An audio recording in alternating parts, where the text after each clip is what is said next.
Welcome, everyone, to the Sports Illustrated Media Podcast. I'm your host, Jimmy Traina. Thank you for listening. Special show, different show this week. This is the 400th episode of the SI Media Podcast.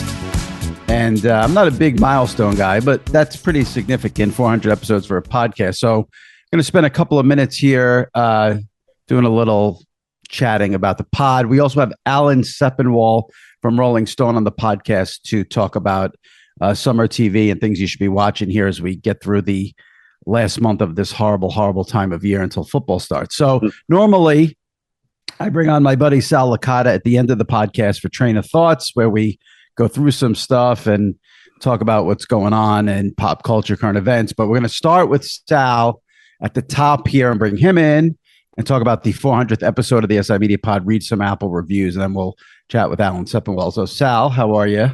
Good. Congratulations. This is a big milestone. Yeah, so I was doing a little research for the pod. This is the 400th episode.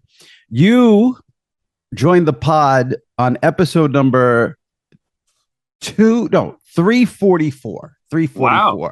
All right. Your first pod with me for Train of Thoughts. We debuted the Train of Thoughts segment June 17th, 2021. So I should have acknowledged in June that it was a year that we've been doing this. So it's just over a year that you've been with me here, and I appreciate it. So you've been along for the ride.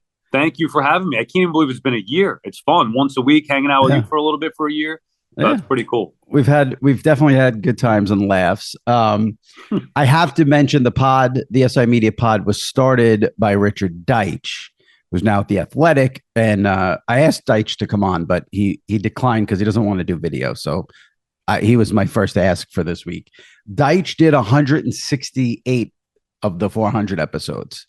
Okay. I took over March 23rd, 2018, and I have done now 232 of the episodes. So Deitch 168 of the 400, and I have done 232 of the 400. Wow. Yeah. I was going to ask you about that. I wasn't sure. I mean, I remember that Deitch started it, but I wasn't sure when you took over, if the 400 was all you or Deitch. So I'm glad you broke that down. So This is still a relatively new thing then, even dating back to the days of Deitch. Well, I mean, I've been doing it since 2018, and I feel like I've been doing it way longer than that. And he did it, what, so 2 years before that? Probably, yeah. Okay. Yeah. So my first guest when I took over was James Andrew Miller. And I was looking at it, and I need to shout out and thank the guests who came on like my first month, because I didn't know what the hell I was doing. And it was weird taking it over from Deitch because it was a media pod, and he had established it so well and did such a great job with it. And then I come in and, we have different personalities. I think Deitch and I have more in common than people think, just in terms of what we like in sports media. I mean, we differ on a lot of things, but I think at the base, we don't like all the nonsense and carnival barkers. And it had to be jarring for the listeners. I'll get to the listeners. But that first month, Jim Miller, Chad Finn, Andrew Marchand, Kevin Burkhardt, Roman Reigns, Jeff Van Gundy, and a guy we both like, Conrad Thompson, who's like the dean of wrestling podcasts. They all came on early on. So like without those guys giving me some credibility, who knows what would have happened. So that was, I have to thank those guys for sure.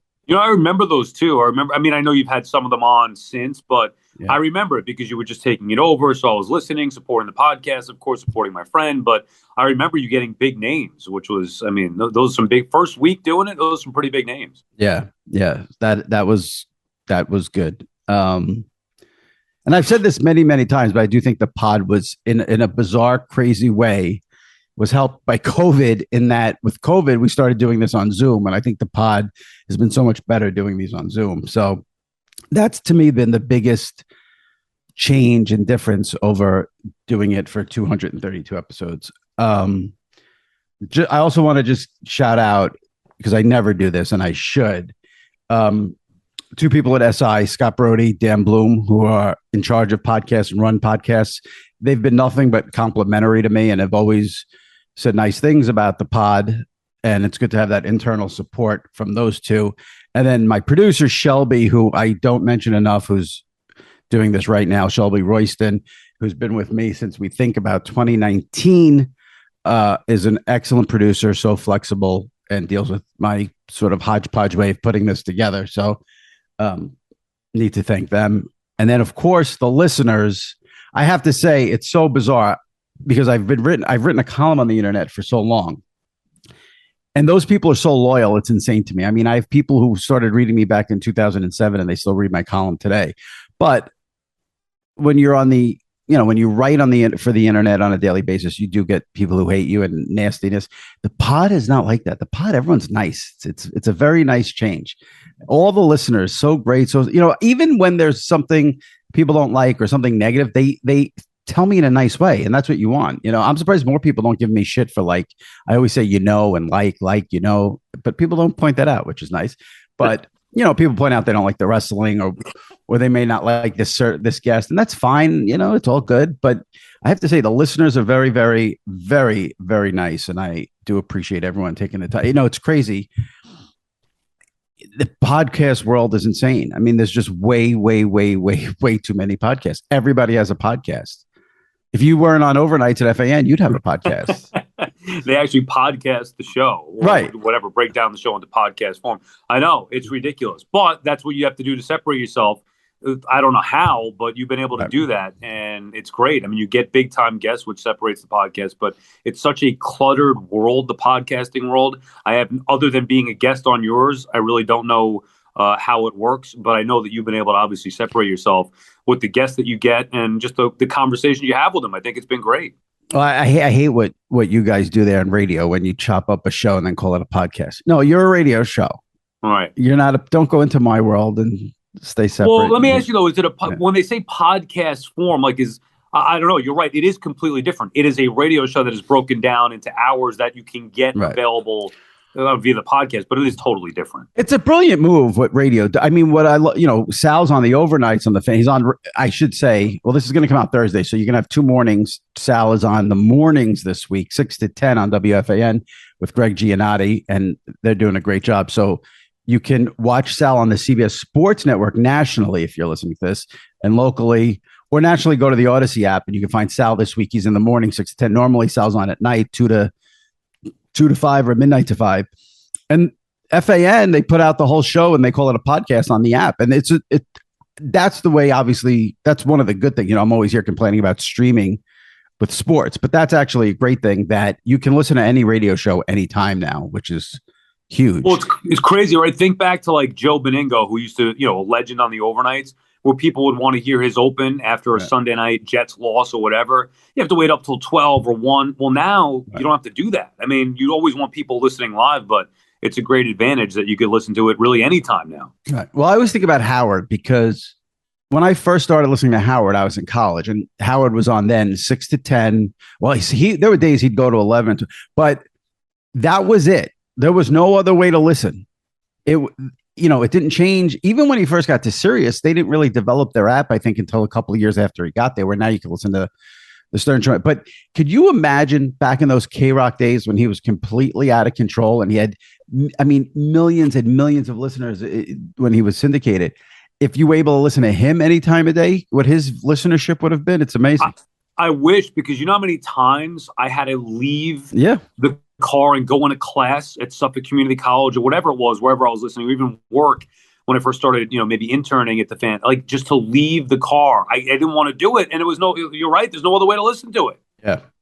So, like I said, the listeners of this podcast have been phenomenal. I'd love even more feedback. Let me know who you want to hear on the show. Leave reviews. I'm going to read reviews, and there's nothing really. Here's the other thing with this. This was the best week ever to have my 400th episode, because there's absolutely nothing going on in sports, and there's less going on in sports media. I mean, in the sports world, you have Deshaun Watson, which we don't want to get into, and you have the MLB trade deadline, which by the time this podcast comes out is going to be irrelevant. You take out Deshaun Watson, the trade deadline, there's nothing to discuss right now, and there's less going on in sports media. I mean, the Barkley Live thing happened last week. It's over. I honestly, I don't know what we would have talked about this week if I didn't have to sit here and pump up my ego about the 400th episode. Right. So let's just talk about you, Jimmy. I mean, yeah, Who are like, you? yeah, let's talk about me because there's just nothing. I mean, what do you want to talk about in sport? I mean, is there anything to discuss before we read these reviews? Anything you want to, let's see, you No. do in the mornings, Well, locally it was, it's DeGrom coming back, and like you said, as this airs, he will have come back on Wednesday night, or excuse me, on Tuesday night, the trade deadline. But yeah, nationally, no, nationally, we're there's getting nothing. this is like the calm before the storm. In a Yep. few weeks, we're gonna have Hard Knocks, and we'll be in a football preseason and in college football and NFL. So this is the calm before the storm. July and August are the two worst months of the year. 1 month down, 1 month to go. September 1st, then the world starts to get back to normal and we get some football. All right, I'm going to read. We got a lot of reviews lately. I'm going to read them and we'll respond and then we'll let Sal get out of here because he's tired probably. All right, here we go. Mike from UVM. Excellent conversations on sports culture media, and the guests have been fire lately. If you're interested in this subject, the right people will appear on the show. Like many, I have no interest in wrestling, but that's almost an inside joke at this point, and clever to have the Sal segment on at the end. So you have a reason to listen, even if you aren't interested in the guests. Unique conversations you don't hear otherwise. Keep rocking, Jimmy. Very nice review. And for the people who don't like the wrestling, Roman Reigns is coming on in a couple of weeks. So sorry about that.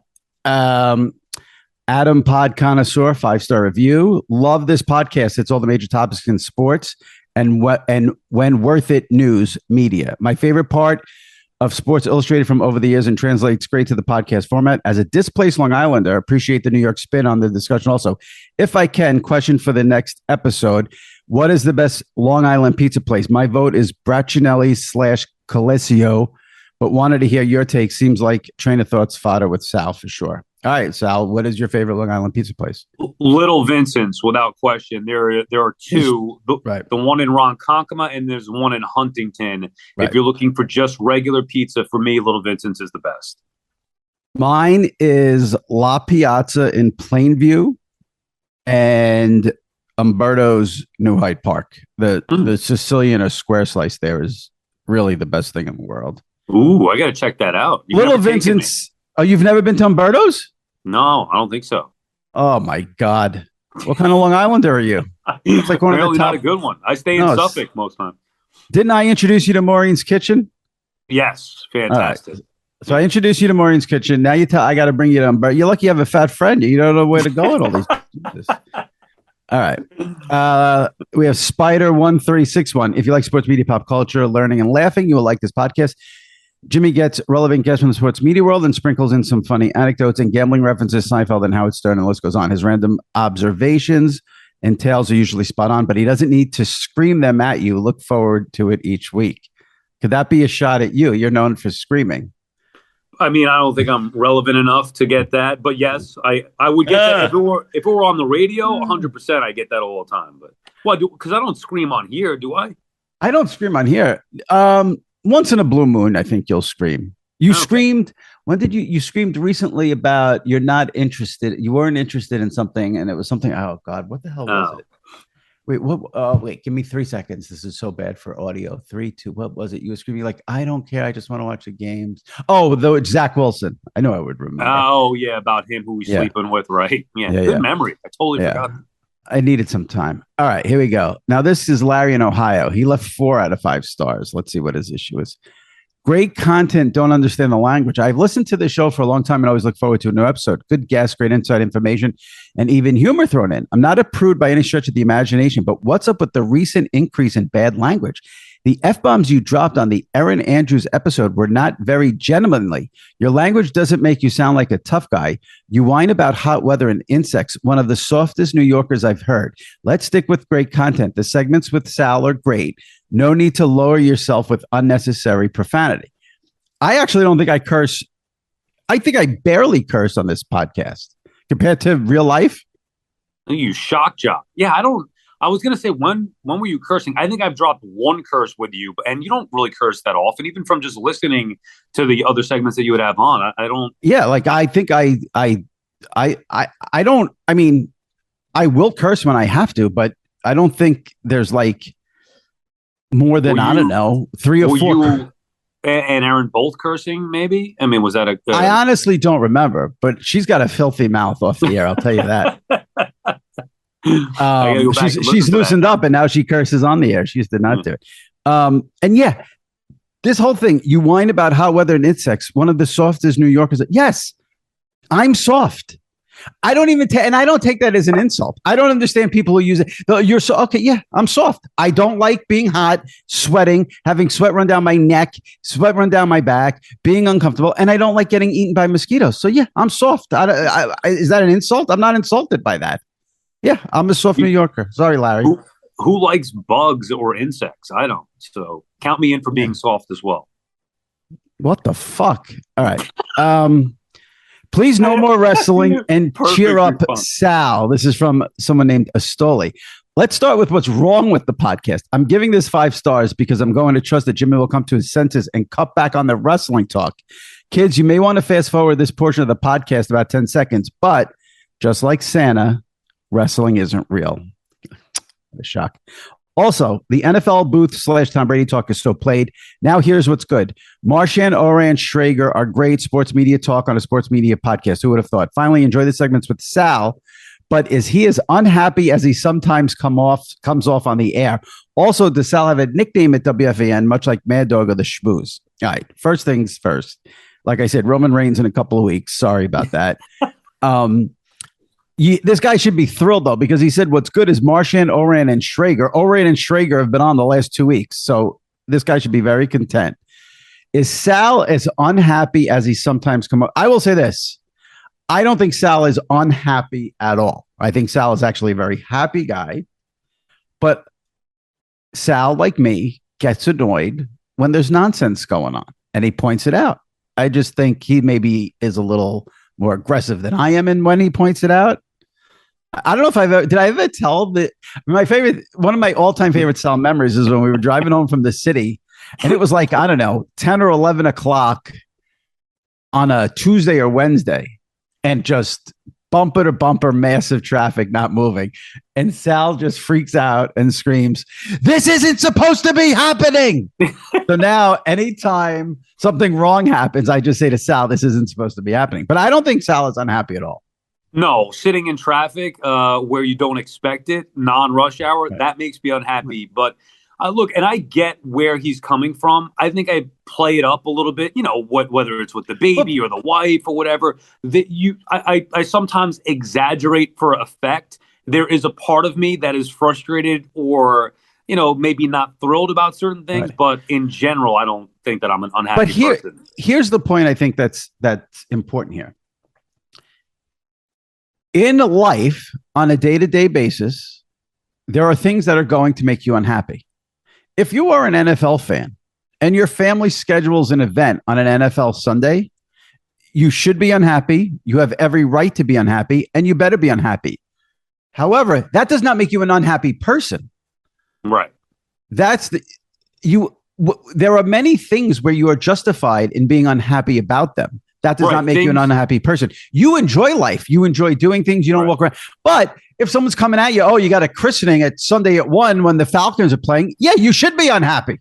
Which is exactly what happened. A christening on a football Sunday. Unacceptable. Yeah, there are frustrating things that make me unhappy, of course. I think you said it best. That's a good way to say it. But I wouldn't consider myself an unhappy person. I agree. All right. We've got a review here from 80s Villager who writes, Derek Jeter has always been boring. Nothing's changed. He was also a below average fielder, and he has one of the lowest OPS of any player in the Hall of Fame.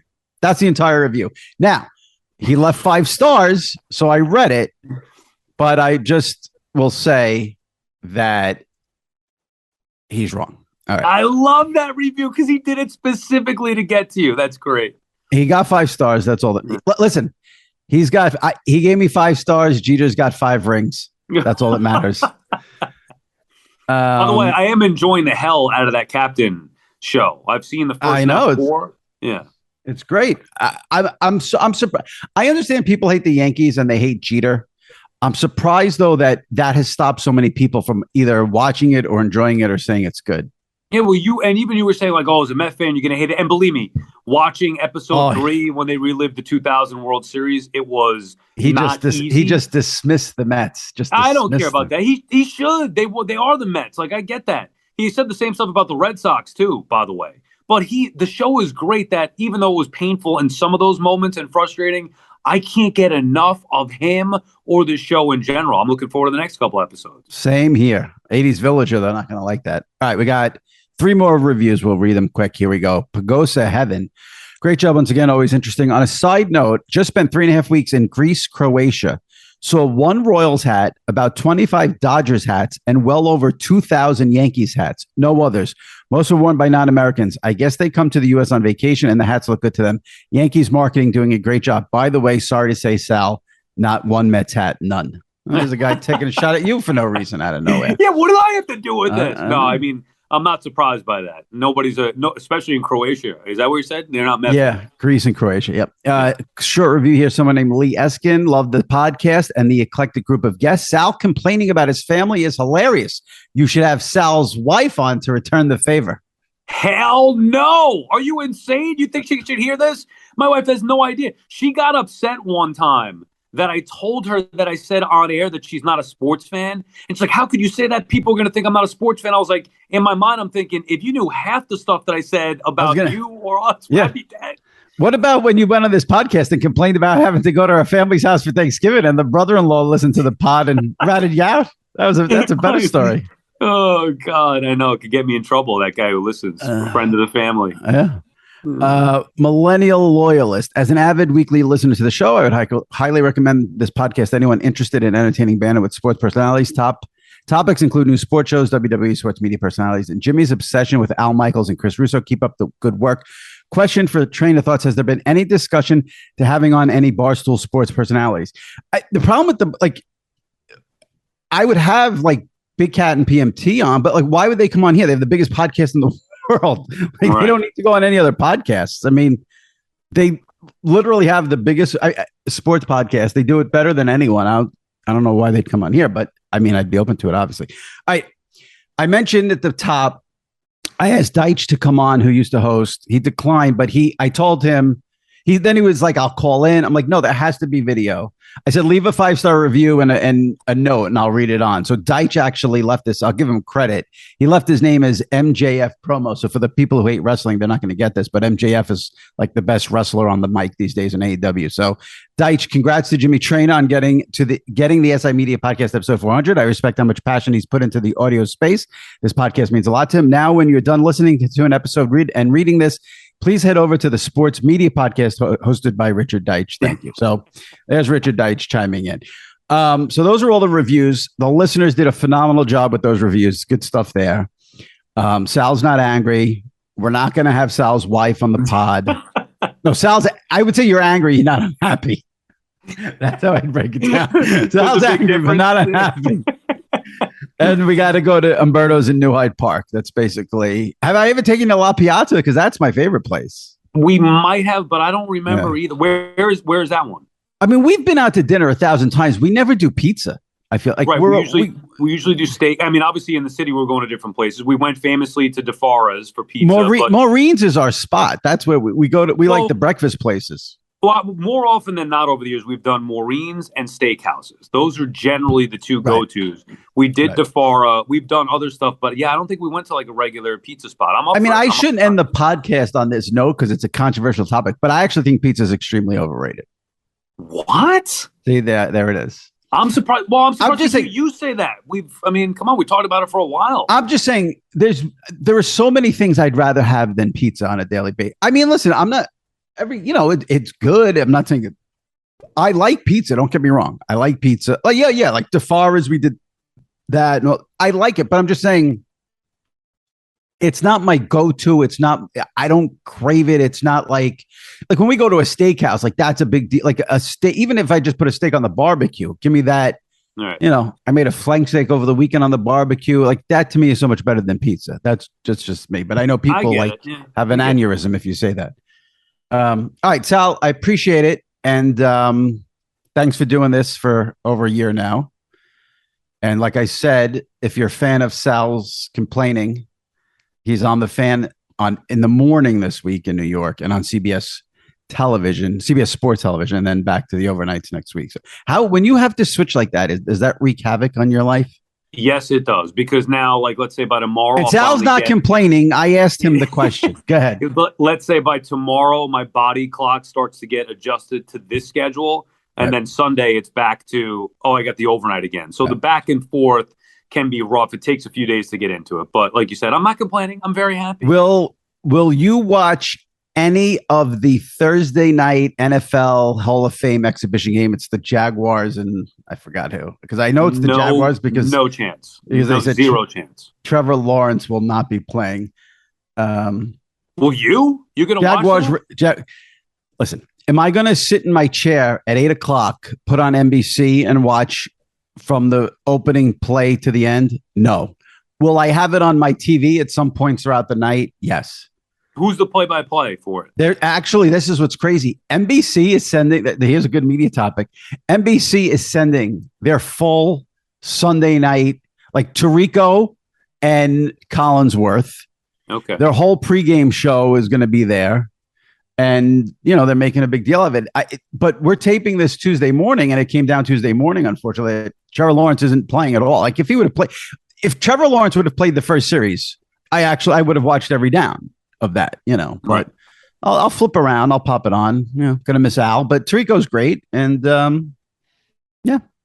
football's coming. Yeah. Football's coming. That'll make it a big feel. I'm starting to slowly transition into getting excited about the fall and about football coming. I'm not there yet. I still want to enjoy at least a couple more weeks in August. Will you bet any NFL team total over unders?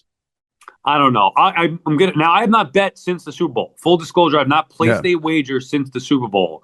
I'm lying. I did a group outing on some college basketball, but like on my own in my own account, I have not bet since the Super Bowl. I will do something with the NFL on a weekly basis. I don't know if I'm going to do the over unders. For me, it's not enough bang for my buck on the over unders. Gotcha. All right. Maybe we have some fun with it on here, and if we do that, that's a different story. But other than that, and you're still doing them the over unders. You love that. Yeah, I'll do a couple. A couple. I remember last year I had the Steelers 8 or 8.5. They lost the home game to some shitty team, and then I couldn't win that. It was crazy. Oh no, no! I ended up winning that. No, they had a tie, right? And then they lost. They had a tie, right? They had a tie. Yeah. That's what screwed me. A tie against the Lions at home. That's what screwed me. You never forget the losses. The losses. All right, Sal. Take care. Thanks for doing this. Appreciate it. Congrats, Jimmy. See you on 401. All right. Take it easy. All right. Joining me now. Always love having him on periodically on the SI Media podcast. He is the chief TV critic for Rolling Stone and a perfect guest to have on as we enter the last month here of summer and crawl to the football season. So if you need some TV fixes, we have Alan Sepinwall joining us. Alan, how are you? Jimmy, congratulations. 400. That's amazing. Thank you. Yes. And full disclosure, let me just say this. When I was thinking about this week's podcast, because I have to book it myself, I knew we'd do a segment on the 400th episode.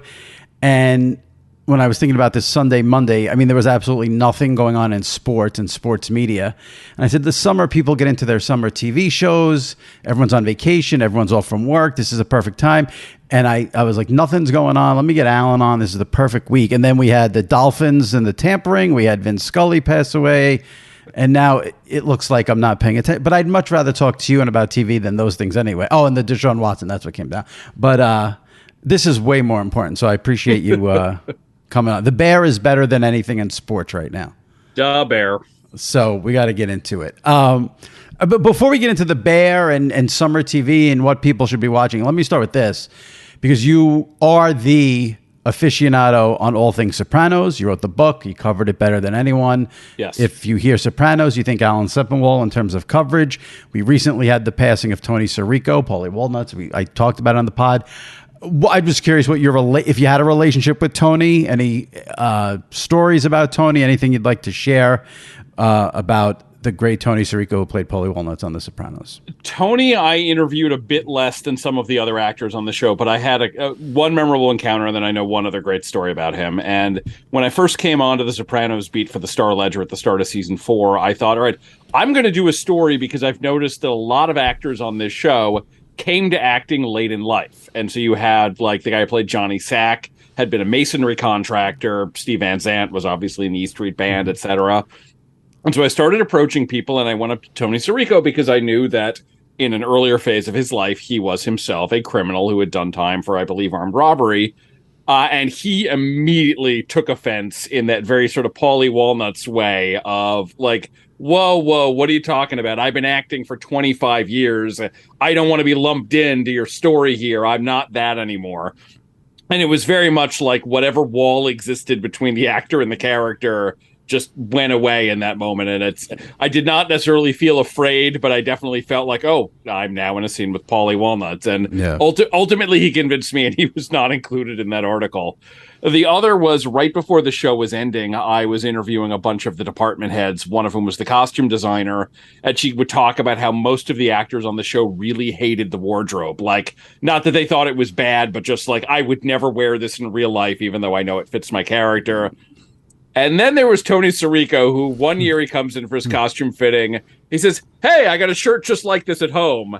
And at the very end of the season, he comes back to where he says, yo, I need that shirt. The one I got, the one I had got ruined. So it was like he was literally wearing Paulie Walnuts clothes. And was there any sort of... was it on purpose when they gave him sort of the bat wings with the gray on the side? That was just, it was all natural. Did they incorporate? I believe that was Tony. I don't think that, again, it's sort of, the show in general tended to take a lot from the actors playing those characters. Jim Gandolfini maybe less than some of the others, but like with by far the least amount of separation between the two of them was Tony and Paulie. I can't remember it now. This is bad podcast hosting, but it was Ralphie who had a great line about the bat wings. Maybe it was during the that famous sit down scene where they negotiate. I forgot the line, but there was a great line about the bat wings there with. He was so funny. He was so good on that show. Well, that's it's crazy because you mentioned Johnny Sack got into the actor playing him got into acting later. I mean, you have these trained actors who are as good as it gets, and Edie Falco and Michael Imperioli, and then you have the Tony Siricos and the gentleman who played Johnny Sack who came in and were just as good without all of that training. It's interesting, the world of acting, how that happens. But I think it also depends on the kind of person. So like Steve Van Zandt is so wonderful on The Sopranos, but he's giving a very different kind of performance than like what Edie Falco or Lorraine Bracco is doing. And I don't think you could have asked him to do more than what he was doing there. Yeah. Anything about the character of Paulie? Was there anything you wish they had done differently or done at all? Do you think they missed the opportunity there with anything? Do you think they used the character perfectly? Anything about the character of Paulie Walnuts? There was one thing in the 4th season of the show. They had this big plan of, because the season 3 ends with Paulie. He is very resentful of Ralphie's ascendance within the family. Johnny Sack approaches him and basically starts trying to bring him over to the New York side of things. And that was going to be one of the major arcs of season 4 is Paulie kind of working against Tony without Tony realizing it. And before the season starts, Tony Sirico, I believe, got spinal cancer or neck, some sort of like cancer in the neck or the back. I forget exactly where. And so he had to have surgery, have to have treatment for that. And so they said, okay, I guess we'll just put Paulie in jail for part of the season. You can come back and shoot all of your scenes at once. And so, like, he's much less involved in that year than was planned. The Columbus Day episode, the infamous Columbus Day episode, was supposed to be a Paulie episode because, like, Italian American pride was one of his major character traits, not Silvio's. I don't know that it would have been better with him, but it certainly couldn't have been worse than the actual episode. So like that was maybe his biggest window to be a major player on the show. And unfortunately, real life got in the way there.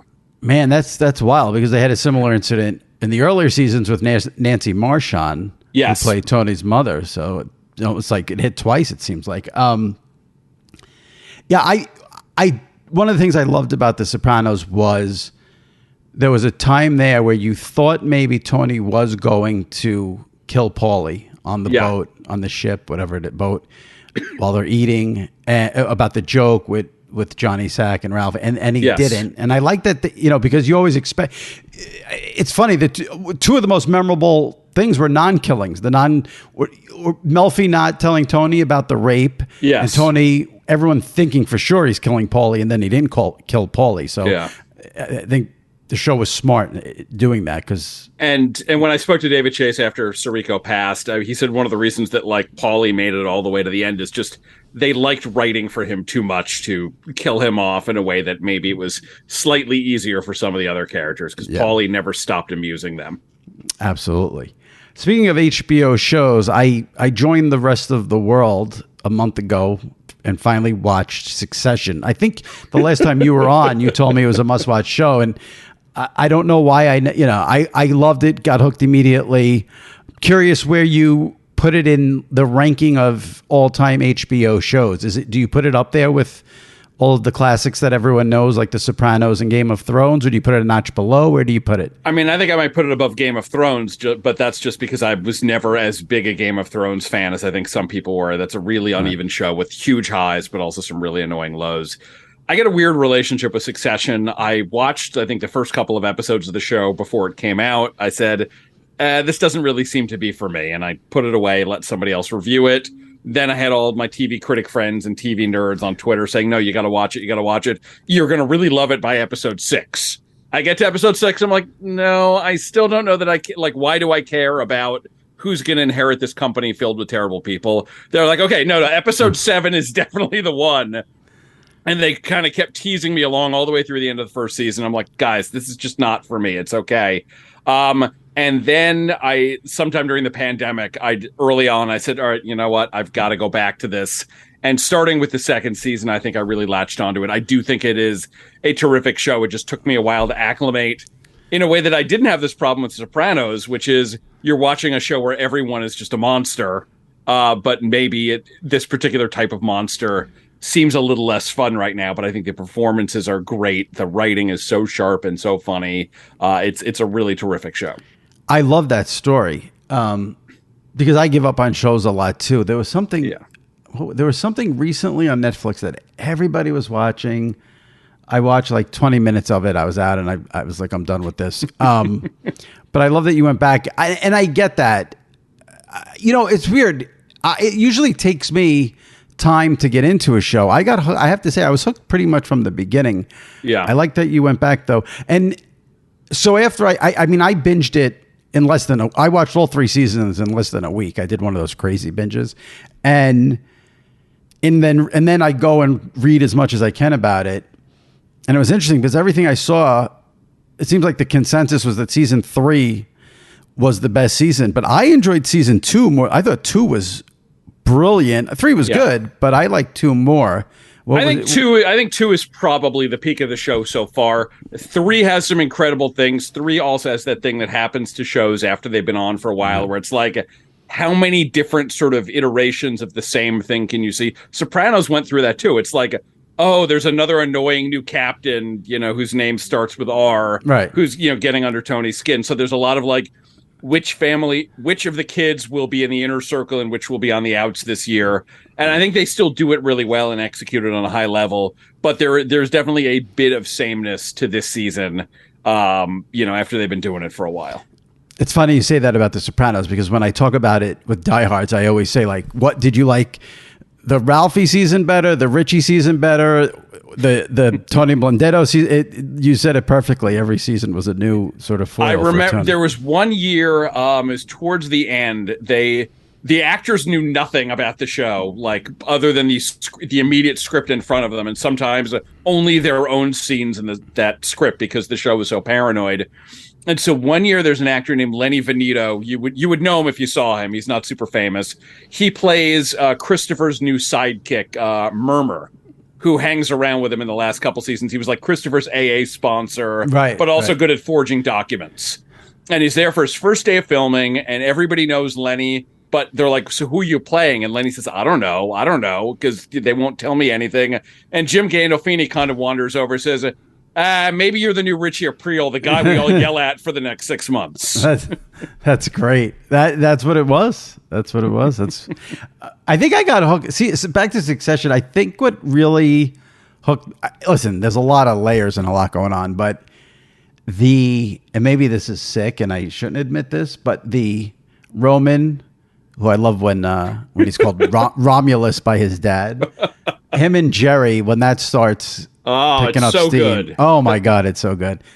I think I said this on this pod a couple of weeks ago when I said I finally watched it. I'm blown away by Kieran Culkin on that show. Yeah, absolutely blown away. He's wonderful. I wouldn't go so far as to say he's my favorite because I think they're all fantastic, but he is so much fun in every scene.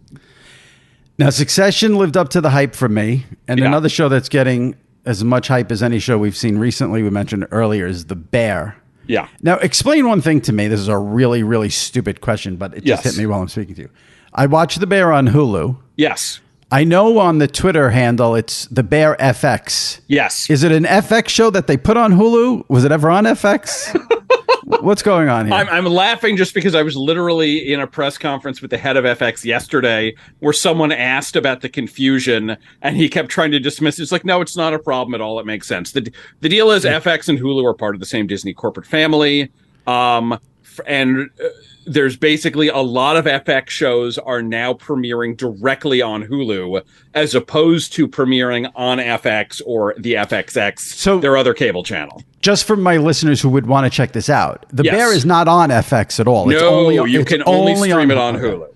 And now I'm even more confused that FX is part of the Disney family. I thought FX was Fox. Yeah, but Disney bought a lot of Fox a couple of years ago, almost everything except Fox News and the Fox Broadcast Network. So FX is part of the Disney portfolio. And so you have some shows like Atlanta that will air on FX on like a Tuesday night or a Thursday night and be on Hulu the next morning.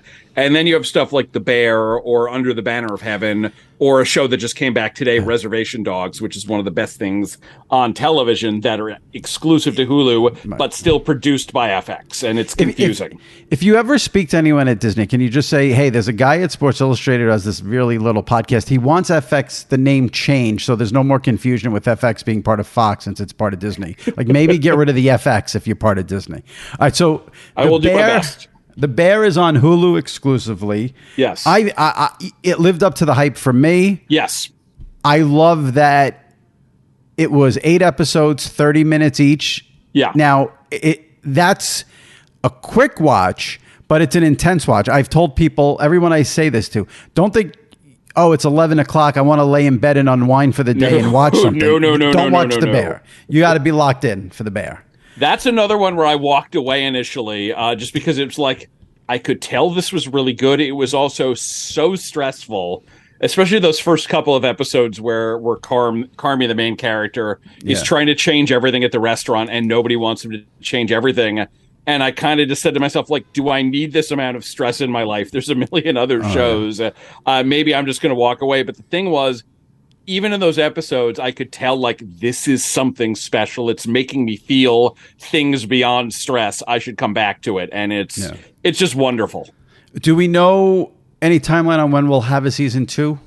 Well, I can't imagine it would be earlier than next year just because I think they only just ordered it. So based on how production goes and with COVID still, lingering, that slows things down especially, but definitely it has turned into something of a phenomenon for them, and I'm sure they want it back as quickly as they can. And every single performance in that show, I think, is top notch. The guy who plays Carmine, the woman who plays Sydney, everyone in that show is great. Jeremy Allen White, who plays Carmy, he was on Shameless for 11, 12 years, however long that show was on. And like that's a show that started out great and lost the thread after a few years. And I kept watching for a while just for him because he was that good. And so I'm glad like he's now back on a show that sort of knows how to use him and is sort of worth that screen presence that he has. I'm going to use what you just said just to bounce back to Succession for a second because you mentioned Shameless is 11 or 12 seasons. Succession has had 3 in the books. Yeah. It seems to me these days, I could be wrong, but it seems these days shows don't go past maybe 6 seasons, 5, 6. Seems to be like, do you see Succession as a show that can go on for 10 seasons, or you think they'll call it quits? Probably not. I don't think that they can go through this many combinations. And there's also just becomes the question of like, how much longer would a guy like Logan be alive? And if he's gone, like, what is the show after that? So there's, I feel like it's 5 or 6 is probably about the outlier. And it's a weird sort of division in the business right now where you have these shows, like Netflix, their algorithm tells them that, like, other than the mega hits like Stranger Things, all shows should last 2 seasons, maybe 3. And then you've got other things that are just on forever because they keep making money. You know, Grey's Anatomy is going into, I think, season 19 this year. That's crazy. Yeah, so there's no middle class. It's either you're on forever or you come and go in an instant. Yeah. Okay, back to The Bear. I'm just curious. I don't want to give spoilers for people who haven't watched it, so I'll try to talk around it. Yes. I love the show. I'm hooked. I will say, well, let me ask you what you thought. In the final episode, the way it wraps up. Yes. We'll just say with the tomato cans. Yes. Did you think maybe a little hokey, like a little? I still do not understand the whole tomato can plot and both how it was done, but more importantly, why it was done. And I understand that like the show needs to get to the point where the tomato cans are going to be helpful, and that's the most we should say about that. But that was definitely like the least graceful thing that they did. Okay, because I had the same. I thought, I don't know. This seems like it's a little like TV hokey kind of thing there. And based on everything we had been told about, you know, his brother and his brother's problems. And God, John Bernthal is so good, though. And he's barely in the show, but he's just magic. Yeah. Now, another show I've watched is, now this, they've only had 3 episodes, so it was easy to watch, but you need to focus a lot, is The Rehearsal on HBO. Now, that's a show where I fired up the first episode and I'm like, why am I watching this? What is this? And I said, let me stick with it. Let me not be so impatient and ADD and all this. And I was like, and then, I don't know, like towards the end of that first episode, I'm like, oh, I think I like this. And then I really liked the second episode. And now I'm with the show. What was your review of The Rehearsal? So The Rehearsal, it's Nathan Fielder, who did Nathan For You on Comedy Central, which was a show like I could usually watch maybe in 5-minute increments, and then I would just start to feel so uncomfortable. I'm like, okay, I'm changing the channel now. Back in the days when we changed channels as opposed to opening up a new tab or whatever. And so I thought that this show was probably going to be about the same way because, like, I respect what Nathan For You did. It's just like, no, there's too much like secondhand anxiety created by this guy. And The Rehearsal like leans into that. It's all about like how he's just terrible at relating to people and trying to come up with this crazy way to fix it by rehearsing every interaction he has and helping people do it. And I think by like making that the subject as opposed to it just being this weird side thing, it kind of like takes some of the sting out of it. And it's so funny and so ridiculous in all of, like, everything he's doing is like 7 or 8 steps beyond what is absolutely necessary to do the job. And I think that's what's funny about it. Like, he builds an entire replica of the bar from the first episode to help out the guy who's doing a rehearsal there.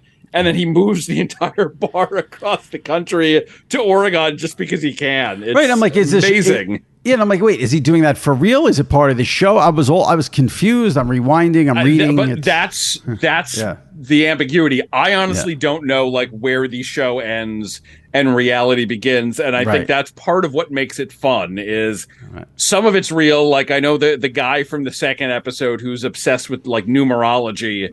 He's done some interviews and no, that's clearly exactly, you know, what a space case he is. Right. But then you sort of hear from other people. It's like, no, that's not what my life was like at all.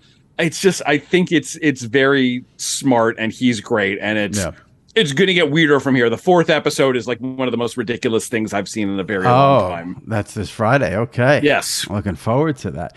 And I know that the two of the biggest shows going on right now, summertime, you mentioned Stranger Things and I know Better Call Saul. I don't watch either of those, so I can't really opine on them. But I would assume you would I know just from your Twitter feed, I know you have a big love for Better Call Saul. Yeah, Better Call Saul is one of those shows that I thought was a terrible idea because, like, A, Breaking Bad is perfect. It doesn't need a spinoff. And B, I didn't think the Saul Goodman character was interesting enough to carry a whole show, and shows what I know because, like, at its best, I think Better Call Saul is as great as Breaking Bad was. And this final season has just been wonderful.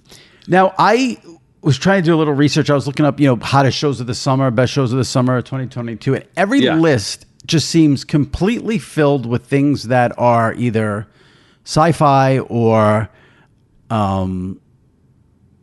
what's the word I'm looking for? I want to see people talking.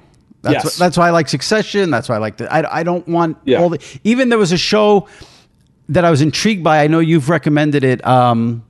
What is it called? What We Do in the Dark? What We Do in the Shadows. What We Do in the Shadows. Which is very funny. But then I saw that was also like sci-fi, and then that turns me off. Is there anything going on that I can watch that has no sci-fi involvement? No, that's just a little bit more reality-based? Yes. Okay, there you go. I mentioned it before, Reservation Dogs. It's on Hulu. It's an FX show exclusive to Hulu. It's sort of a comedy about four indigenous teenagers living on a reservation in rural Oklahoma. A whole first season came out last year. Second season started today. So there's, I think, either 10 or 12 total episodes you could watch.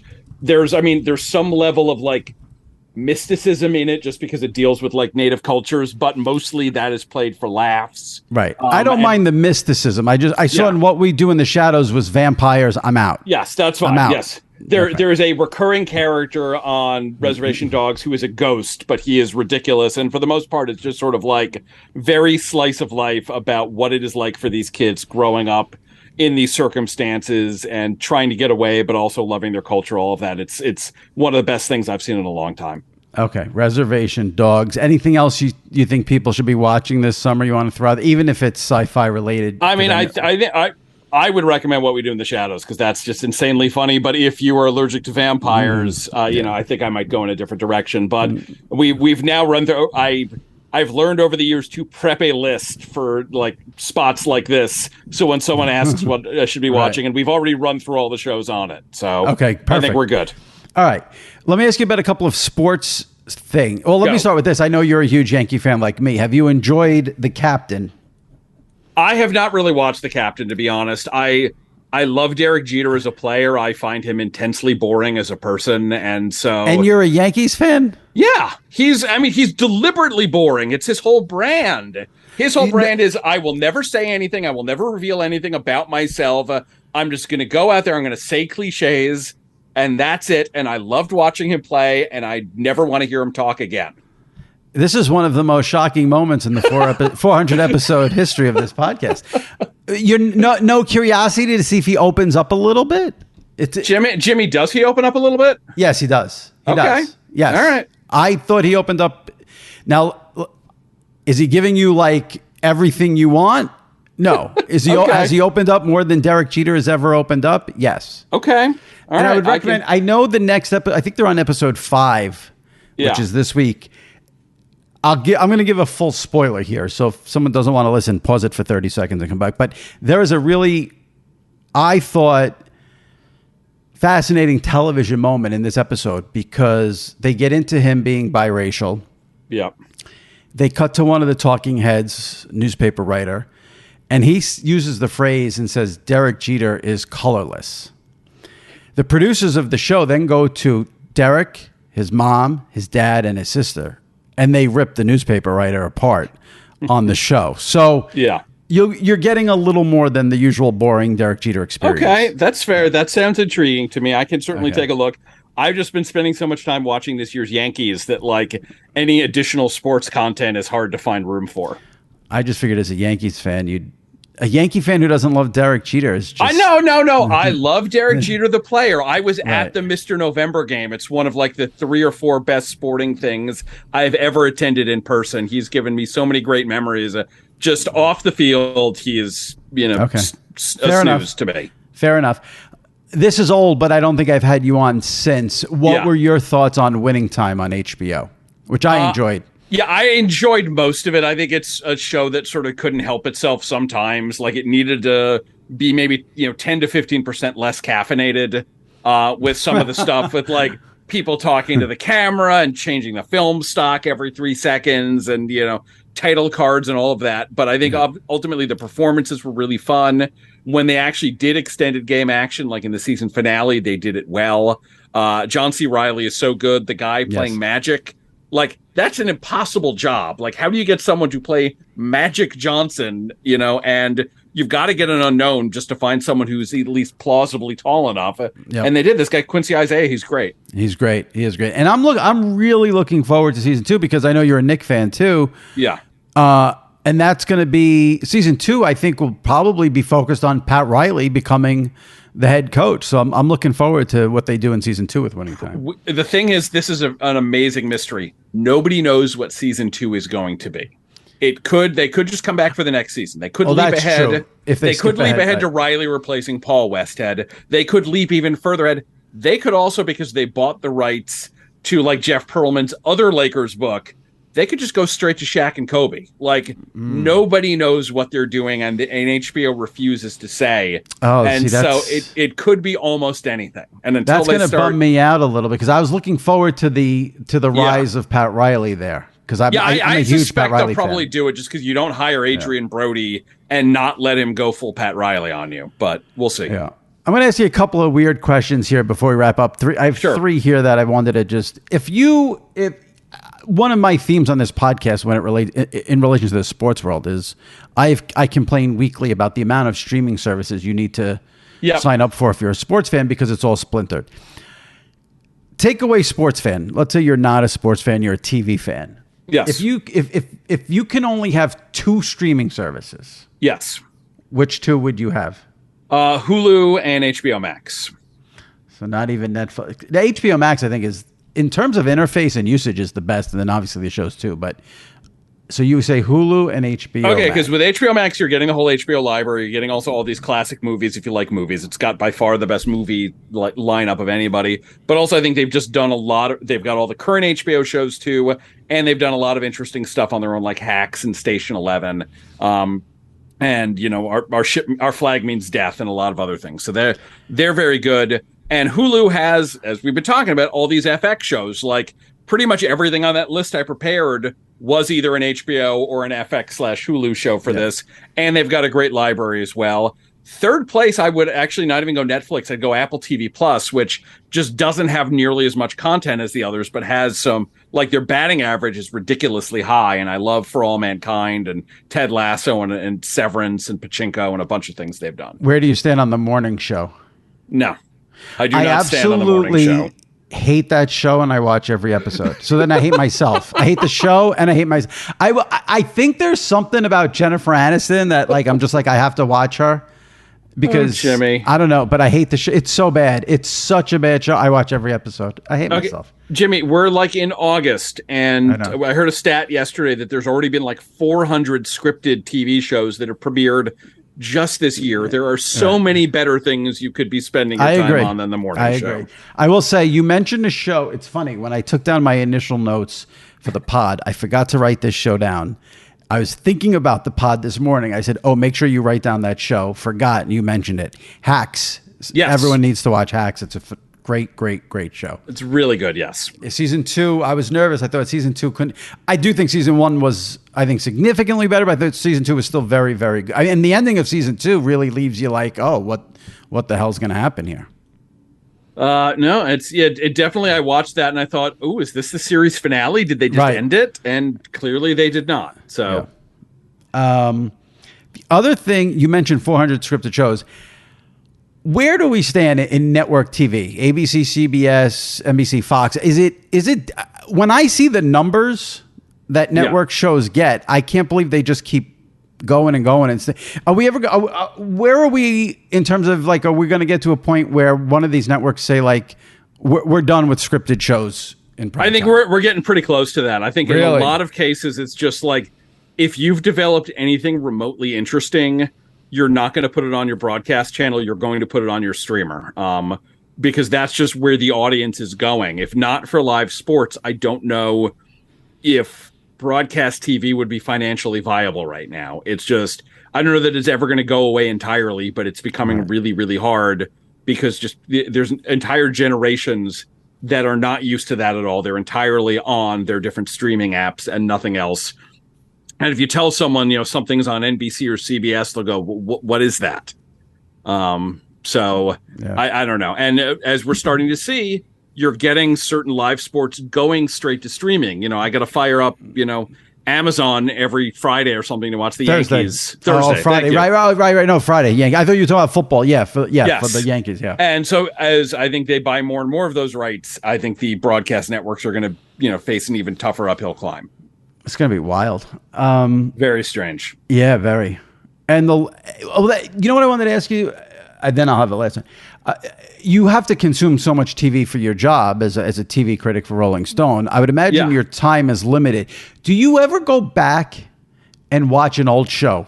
I'll give you an example. Over the weekend, there's a network. Oh God, I'm going to forget the name. It's a network that it's on Verizon Fios, channel 496. They show nothing but old shows here. Are you talking about MeTV? Oh, it's called Decades. Yes. And over the weekend, they did a marathon of Taxi. Love Taxi. And I watched that. And if anyone has not watched Taxi from the early 80s, late 70s, maybe even early 80s. Yeah. Just to see Danny DeVito on that show, you need to absolutely go back and watch it. Can you ever sit there and watch 6 episodes of Taxi as I did Sunday night? Yeah, I mean, I've done that. I've got kids, and so I will show them some of the stuff I grew up and loved. Early in the pandemic, my daughter and I watched pretty much all of Cheers over the period of several months. My son is very into the earlier Star Trek shows. We watched that together. I've been, not for any work purposes, just because I felt like it. I've been rewatching all of Better Call Saul leading up to the finale. So there's definitely, it's not always easy, but sometimes the choice fatigue of what do I want to watch that's new? What do I want to take a chance on versus here's a thing I know I've seen before, but I know that I love it. I'll just watch that again. There's definitely a comfort food aspect to it. My wife and I, we watched a lot of Columbo last year. That's an incredible show. Got it. All right, good. And then the last one, I don't know if this fits into your domain, but it's TV and it's one of the most popular TV shows around. I think it's a little Bush League that Jeopardy named 2 hosts. Pick one host. Okay. I mean, we are very into Jeopardy in this house, so I have many opinions. Share them. I mean, I think Mayim and Ken are both good in different ways. I tend to lean more towards Ken. My wife tends to lean more towards Mayim, but I think they both have strengths, and it's kind of fun in different ways. And it's very clear that Jeopardy wants Mayim to be the permanent host, but she has the show and she can't get out of it. And now they're trying to do all these spin-offs and things. And at a certain point, you need bodies. And so they're going to split it up that way. But don't they shoot the entire series in an 8-week period or something like that? It's longer than that. And it's just not possible when she's spending 3-4 months of the year making Call Me Kat. Right. For her to be available for all of it. And now they're doing primetime specials and spin-off series. And so just in terms of time management, if Alex was still with us, Alex Trebek could not do all of the things that Jeopardy is going to try to do in the next 2 to 3 years. Gotcha. All right. I appreciate you clarifying that. Thanks for coming on. Thanks for giving my listeners some recommendations for the summer viewing here as we try to get through August and get to the NFL season and MLB playoffs. And give the captain a try. Be a real Yankee fan. I was at the game on Saturday. I saw Aaron Judge hit one out. I'm as real a Yankee fan as you can find. Okay. All right, Alan. Thanks a lot. Appreciate it. Always a pleasure, Jimmy. Bye. Thank you. Take care. All right, that wraps up the 400th episode of the Sports Illustrated Media Podcast. My thanks to Sal Licata and Alan Sepinwall for joining me this week. My thanks to you guys for listening. I am eternally grateful. Thank you for listening. If you are new, hit the subscribe button. Become a subscriber to the SI Media Podcast. And if you've missed any recent episodes, go into the archives, check those out, and leave a review on Apple. We will read it right here on the podcast and in the upcoming weeks. All right. That's it. Thank you very much. Stay safe. Take care. We'll see you next week.